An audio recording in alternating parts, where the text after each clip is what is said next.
Today on Pilgrim Radio's His People, Daniel Brandenberg on the demonstration of Christ's leadership in secular models. And then the role of the leader was not to be the one calling all the shots. It was to be like a gardener. That's the image that he uses. And what a gardener does is just till the soil and bring the water and create the conditions for the plants to flourish. And that's the role of a leader within the complexity of leadership. And so then I look at, okay, did Jesus face these type of situations? And certainly the world at the time of Jesus was not as complex as ours is today. But there certainly are indicators even there of parallels with the style of leadership of Jesus. Daniel Brandenberg next.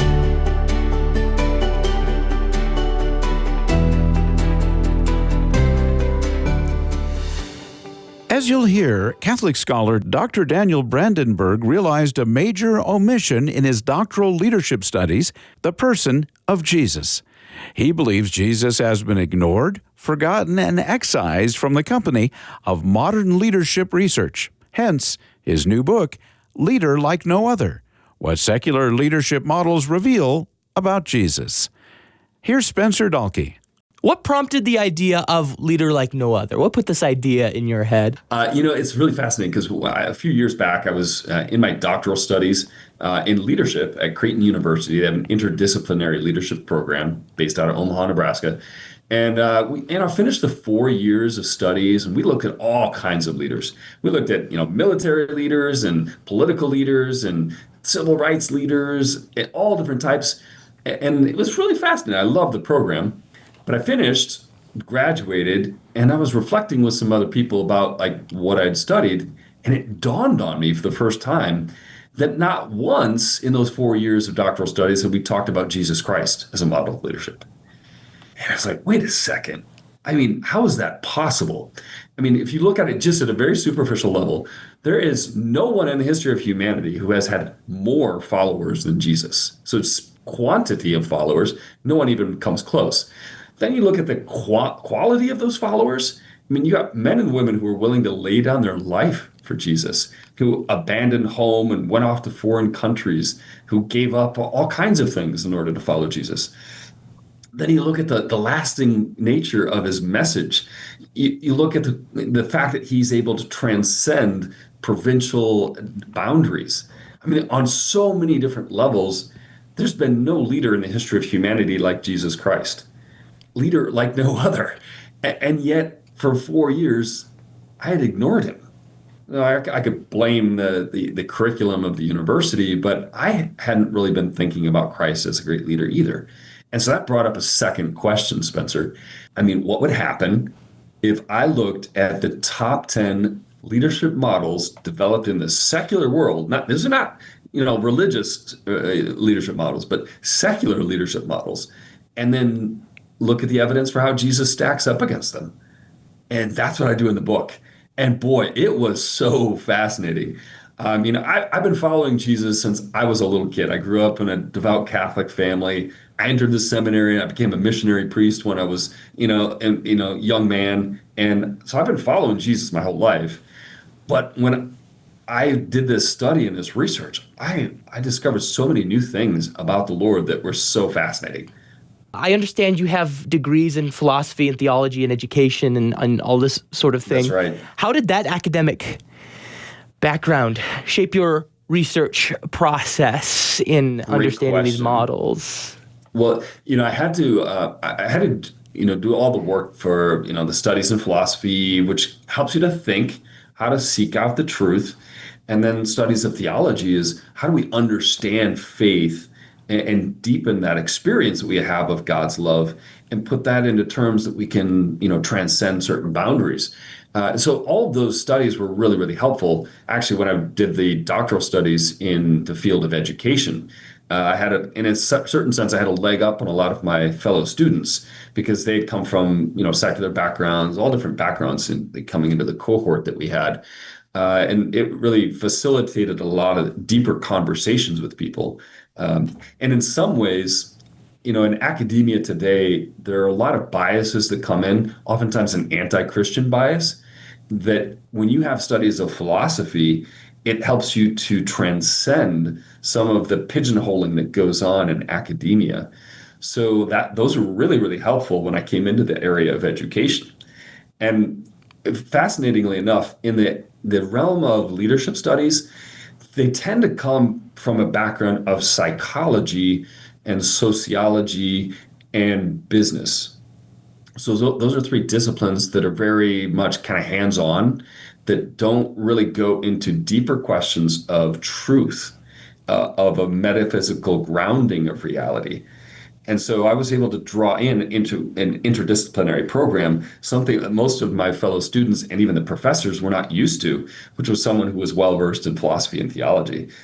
And then, obviously in the doctoral program, I had to do a lot of sociological, statistics, psychology, drawing that in. And, did my dissertation, finished the doctorate. And this was a postdoctoral research and work. But I brought all those skills I had developed in those three other disciplines into this fresh study of Christ. I guess for the sake of defining terms, would you compare and contrast for us how you understand leadership and how our culture, secular culture, understands leadership? I think the generic understanding that we have kind of in our culture is that I put this in a presentation and actually part of my book is 7 myths about leadership. And different people have different myths. We may not have all of them, might have one of them or two of them or 7 of them. But I've identified and talked with people over the years and identified 7 of these myths. One of them is that leadership is about position. And I think this is a primary fallacy that a lot of people have, that if you have a title, then you're a leader. And we even confuse our language sometimes. But leadership isn't about titles. And we've all had people who were our boss, but they were a bad boss. They're not a good leader. Okay, the title does not make the person. Sometimes there's a supposition as well, another myth that you're born a leader or you're born a loser. I mean, to put it in crass terms, or in a nicer terms, you could say either you're born to be a leader or you're born to be a follower. And that's also false. Because the reality is, Spencer, that each one of us, we kind of go in and out of roles. I mean, look at the greatest leaders that we have in the world today. Take a president of the United States or of any other country. Take the Pope, take any religious leader, take a leader in business. I guarantee you that they actually spend more time following than leading. They have to follow the direction of their secretary. Their secretary fills their schedule and tells them what to do. They follow the direction of their spouse in many circumstances. They follow the direction of so many other things that are around us in society. So even people that we would think of as, they're a leader, they're actually more of a follower than they are a leader. And there's different circumstances where a person can rise to a leadership position or role, and other times when they fall back into their following the crowd. I mean, you think of a businessman who, he's calling the shots in the business place all day long, and then he comes home and he does what his wife tells him to do. He says, honey, wash the dishes. And he washes the dishes if he wants to keep his marriage intact. So there's all kinds of these myths. And another myth I think is very pernicious is the myth of self-doubt, of the imposter syndrome. People think, well, I'm not a leader. Well, I firmly believe everyone has the capacity to be a leader in some realm, because every single one of us has received gifts from God, and we can use those gifts for good or for evil, or we can just set them aside and be like the useless servant in the gospel, the parable of the talents, who, dug a hole and stuck his talents into them, and then is punished by his Lord when he comes back. All of us have the potential to be a leader. The question is, do we leverage that?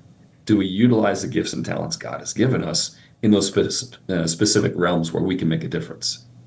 I thought it was interesting that you mentioned, leaders find themselves following, because you have to. That's right. And even our Lord he followed his Father. Yeah. We see so many passages in Scripture where he talks about, his Father and doing his Father's will, and the Father and I are one. And we see Jesus struggling with his Father's will in the Garden of Gethsemane. We see Jesus following his mother. When he works his very first miracle at the wedding feast of Cana, why does he work the miracle? Just look at Scripture, and it's clear that he does it at the instigation of his mother. He's following her lead.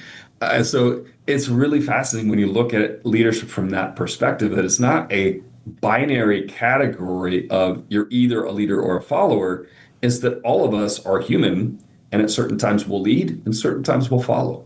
Just playing the devil's advocate a little bit, you mentioned one of these myths of not having a title. Leadership does not come from titles. And yet, I mean, even God the Father anointed Jesus, the Son, saying, "This is my beloved Son, listen to him." Mm-hmm. What do you make of that? Right. Clearly, there's a role for designation of authority that strengthens a person's leadership position. If you look at it in this way, and I actually have a graph that breaks this down in the book, of 4 sources of authority. Authority can come from position, so someone designates authority, but that's actually the weakest form of authority. Then authority can come from moral authority, where you have a person who is either very competent in what they do, or their character is such that we implicitly trust them. That elicits from us an authority which can be independent of a designation from any other place. Then we have what we would call creative authority. So, for example, when God creates us, he naturally acquires an authority over us because we are his creatures. And in the same way, if I write a book or if I write a song, I have author's copyrights over those things because I'm the creator. So at these different levels, we can see how authority is bestowed upon a person. And the designation of authority is very real. It strengthens leadership, but it also tends to be the weakest of those forms. I guess for the sake of looking at some of these models, I mean, the meat of your book is looking at how we have modeled leadership in secular culture and applying that to Jesus. 10 different leadership models. Mm-hmm. Right. Could you maybe point out one or two just to start that you thought were the most interesting? There were several that I picked all 10 of the models because that was arbitrary. There's hundreds of models out there of leadership, but I tried to pick ones that were more prominent and emblematic of the growth of leadership studies over the years. So 2 of them that were particularly fascinating for me were complexity leadership, which is the last model of leadership that I address, and also leadership behaviors. And I chose a specific model for the leadership behaviors. There's multiple different models that all kind of bring different pieces of the pie, if you will. But one that I looked at in particular is a book by Sam Walker called The Captain Class, which is a really fascinating premise. He is the head of the Wall Street Journal's sports section. And if you ever read the Wall Street Journal, you know there's a lot of data and statistics, and that's how he approaches sports. So he had a fascinating idea a number of years ago to figure out which were the most dominant teams in the history of team sports across all different countries and different sports. So like crew and soccer, baseball, volleyball, all different sports. And he put a series of criteria. A team had to be dominant for a certain number of years, had to win every major title, etc. And there were only, I think if I remember correctly, there were 19 teams that met the cut from like a 100-year period. And so you had, for example, the All Blacks, who are a rugby team down in New Zealand. You had the soccer team from Hungary from 1950 to 1953. And the New York Yankees dominating in baseball on 2 different time periods. So once he had identified these teams, he looked to see what were the common characteristics of all the teams. And what he found that the dominant teams was not because they had a bigger budget, was not because of their coach or their owner, wasn't the manager, it wasn't even the star player. It was actually the captain of the team. And the captain usually was not the most talented player, but they had a force of will that they brought to their team that pulled them together. And the dominance of the team began with when that captain started and ended when they left the team in each case.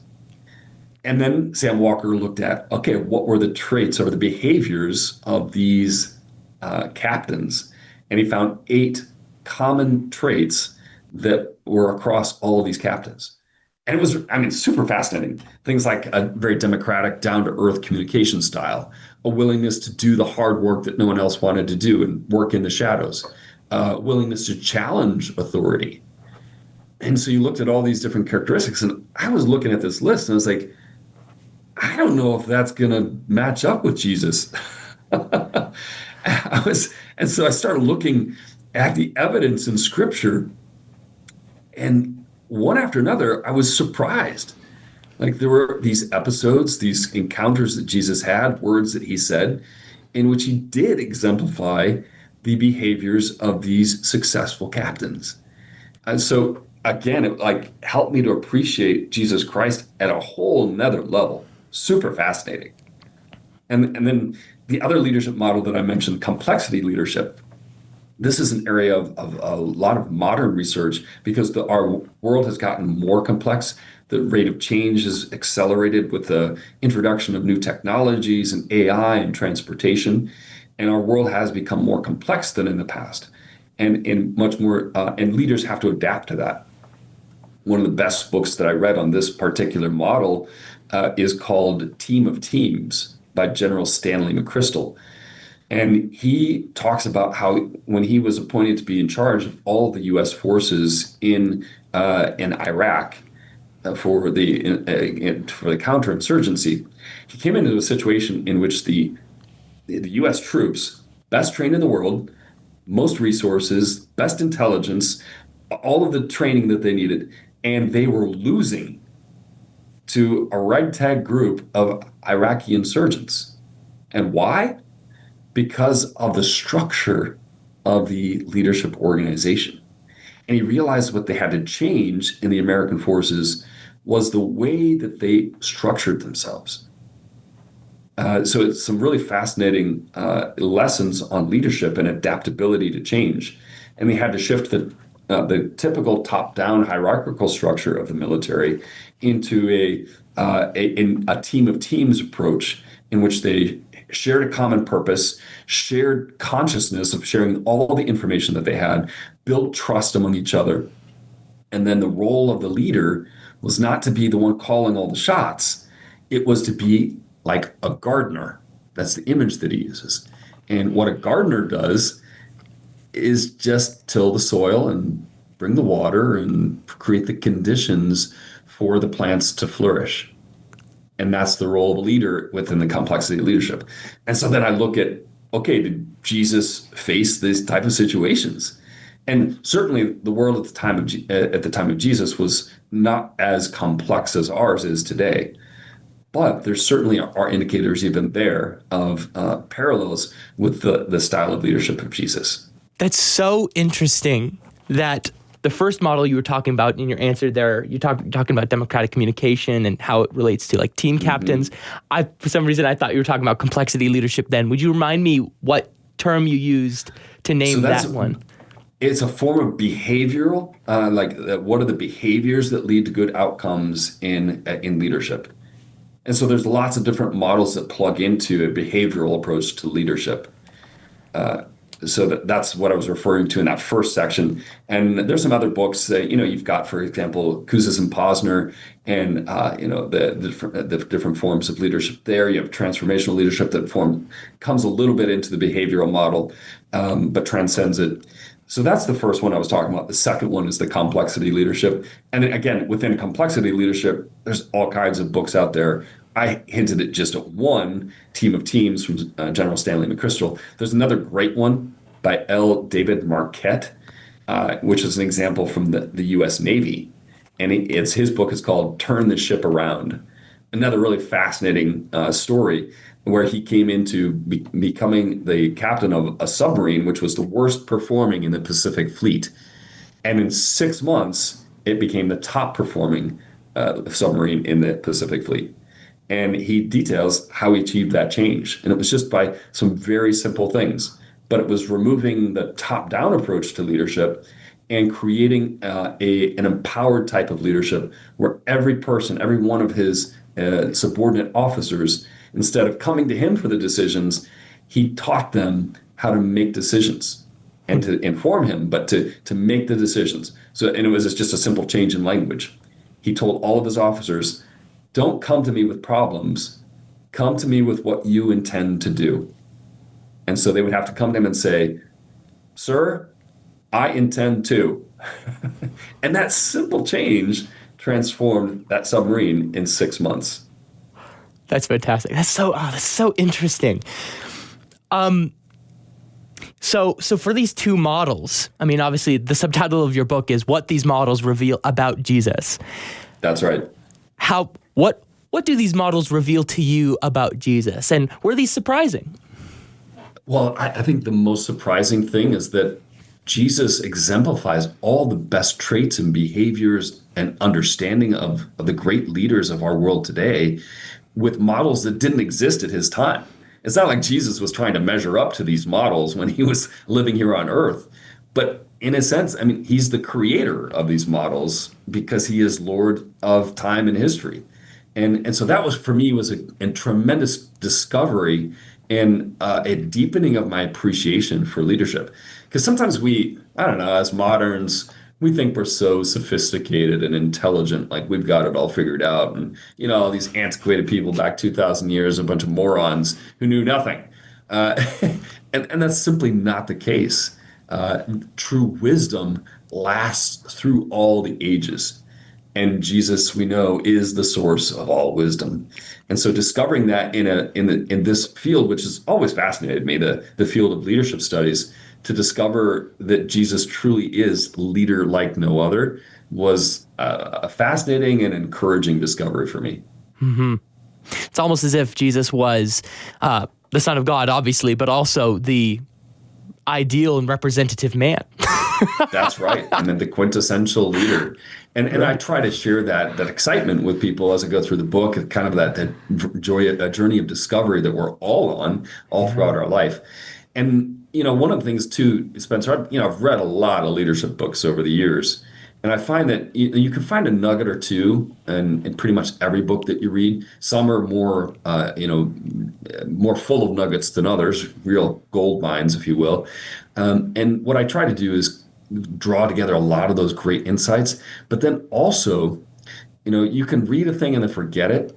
And when you do reflection, personal reflection, and then exercises around something, it helps you to interiorize it more. So at the end of every chapter, I have questions for reflection and then some leadership exercises you can do that are tied to that specific model and to how Jesus exemplified that. They can help you to interiorize it in your own life. And so it can be used for personal use, or if, a group of people wanted to use it as like a book study. So it's very helpful for that. And then a third possible usage is it's actually written to be a complementary textbook. So if someone's, for example, teaching a class at university or high school level on leadership, this is a great text to utilize with students for fostering that discussion, that leadership development in students. Part of the reason why I thought it was so interesting that one expert you mentioned described a good leader as a gardener is because I've heard it said that the call that God gives to men is to be gardeners of the people in their lives, which I guess goes back to the whole complementarian, egalitarian debate. I know that's kind of controversial. You may or may not agree with one side or the other, but I will say for myself, I kind of lean more into the complementarian camp. It does seem like God maybe has unique calls for men and unique calls for women. Do you agree? Without a doubt. I think we see that written into our psychology and into our very nature. There's a beautiful complementarity between men and women. And we know from the Genesis account that God made us in his own image, male and female, he created them, which does not imply a dominance of one over the other, but a mutual subjugation, a mutual complementarity. And I think that's forgotten sometimes in our world today because we want everything to be egalitarian, like we do the same things, we can all do the same things, men, women can do the same things men do. well, we're not made to do the same things. And like I'm a Catholic priest, a missionary priest, and I've taught kids in school for many years, and I always get the question from girls teaching classes like, "Why can't women be priests?" And my response is, "Well, I'll answer your question if you answer mine." And like, well, they're kind of taking a little bit aback, and they say, "Okay, what's your question?" And I say, "Well, why can't men be mothers?" And they laugh a little bit. And like, well, because you're missing something. It's like, yes, God made us different. And that's not bad. It's good. There's a complementarity. And so there are going to be many things that women do better than men. And there's going to be things that men do better than women. And it's not sexist to recognize that. It's kind of silly not to recognize it, to just put on blinders to reality in the name of some egalitarianism. It's silly. So I think that recognizing this beautiful complementarity of men and women is absolutely necessary. And in the context of the book, Leader Like No Other, we can see how women actually carry out certain behaviors more naturally in leadership than men do. For example, in the realm of transformational leadership, which is the recognition of the dignity of a person, attentiveness to the needs of people, women do better at carrying out transformational leadership than men do in general. Now, again, we're talking on a statistical level and generalities. There will be specific women that don't do it as well, or specific men that do it better. But in general, women do transformational leadership better than men. And it's one of the most important forms and best tested forms of leadership. So all to say, that Christ gives us insight into this leadership and can help. Whether you're a man or a woman, God is going to help you if you're looking at him to become a better leader. Yeah.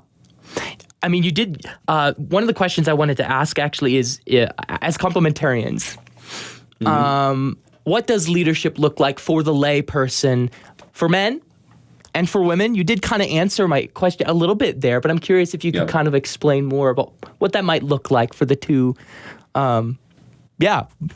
It's very difficult to lay down hard and fast rules here, Spencer, because leadership is always within a specific context. And so depending on the people who are following, their level of maturity, their age, what their cultural expectations are, leadership has to shift in order to be effective. One of the really fascinating books that we had to read was The New Psychology of Leadership. And the authors of that book lay out 4 rules for effective leadership. The first is you have to be considered one of us in order to be an effective leader. That means you'll be effective as a leader with this subset of people. If you're in Nevada, you've got to be attentive to the cultural needs of this place.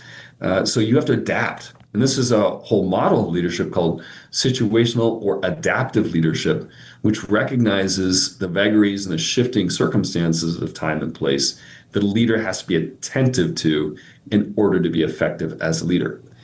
So all of that has to be taken into consideration. Well, let me put one last question to you, which I thought was interesting. If you could add an 11th leadership paradigm to a hypothetical future edition of your book, what emerging model from today's world, given the changes in AI and how this might affect our culture, what would you add, and how would you compare it to Jesus, and why? I think what I would add actually is a model of followership.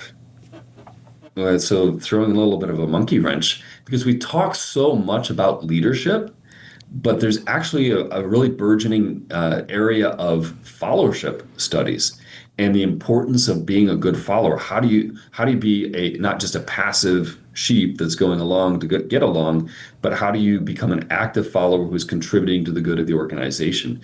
And there's some fascinating research that's being done on those dimensions of followership. In some respects, it's not as flashy as leadership to talk about followership, but it's critically important for organizations and for ourselves. As we said from the very beginning, Spencer, we spend more time in our lives as followers than leaders. So it's good to learn to be a good follower. And in fact, I think as Christians, we can't be a good leader unless we are first a good follower. So this pattern is, I think this model will be fascinating to discuss, to dig into more deeply. And I hope that each one of your listeners can take away something useful for this. And and our pilgrimage throughout this world. You're the Pilgrim Radio. It's great to have a leader like no other, like our Lord Jesus Christ, who helps us on our pilgrim way. You've been listening to His People on Pilgrim Radio. Many thanks to our guest, Dr. Daniel Brandenberg, author of Leader Like No Other: What Secular Leadership Models Reveal About Jesus. Thanks for listening, and I hope you can join us again on Monday at the same time for another edition of His People